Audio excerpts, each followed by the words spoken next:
হাতে নিয়ে পতাকা, কণ্ঠে স্বাধীনতার জয়গান, হাসি মুখে দিয়ে গেছেন জীবনের বলিদান। কোনো রকম আপোষ নয়, শুধুমাত্র সংঘর্ষ। একটাই লক্ষ্য ছিল স্বাধীন ভারতবর্ষ। কত যুদ্ধ, কত আহুতি, কত প্রাণের বিনিময়, মোদের 200 বছরের গোলাম দেশ পেল নিজের পরিচয়। আচ্ছা ভারতবর্ষ, কত বছর হলো স্বাধীন হয়েছ তুমি? হ্যাঁ, 78 বছরে পা দিল মোদের জন্মভূমি। কত গর্ব, কত আনন্দ, কত উল্লাসের এই দিন। কিন্তু বারবার মনে উঠছে প্রশ্ন, সত্যি কি মোরা স্বাধীন?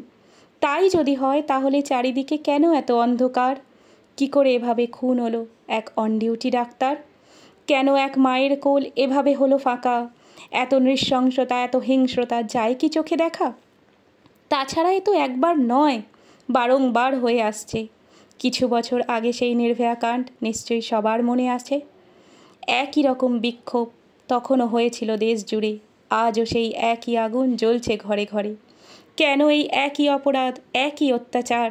পশুর থেকে অধম যারা কেন পাচ্ছে ছাড়? এর মানে কি স্বাধীনতা? বারবার নারীরা যেখানে ধর্ষিতা?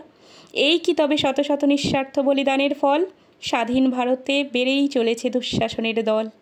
অনেক হয়েছে, দ্রৌপদীকে নিজেই অস্ত্র তুলে ধরতে হবে এবার। এই নরপিশাচদের মাঝে কৃষ্ণ আসবে না আর। নারীরা এবার জেগে ওঠো সবাই, বন্ধ করো হাহাকার। ভারতবর্ষ ডাক দিয়েছে, ছিনিয়ে নাও স্বাধীনতার অধিকার, ছিনিয়ে নাও স্বাধীনতার অধিকার।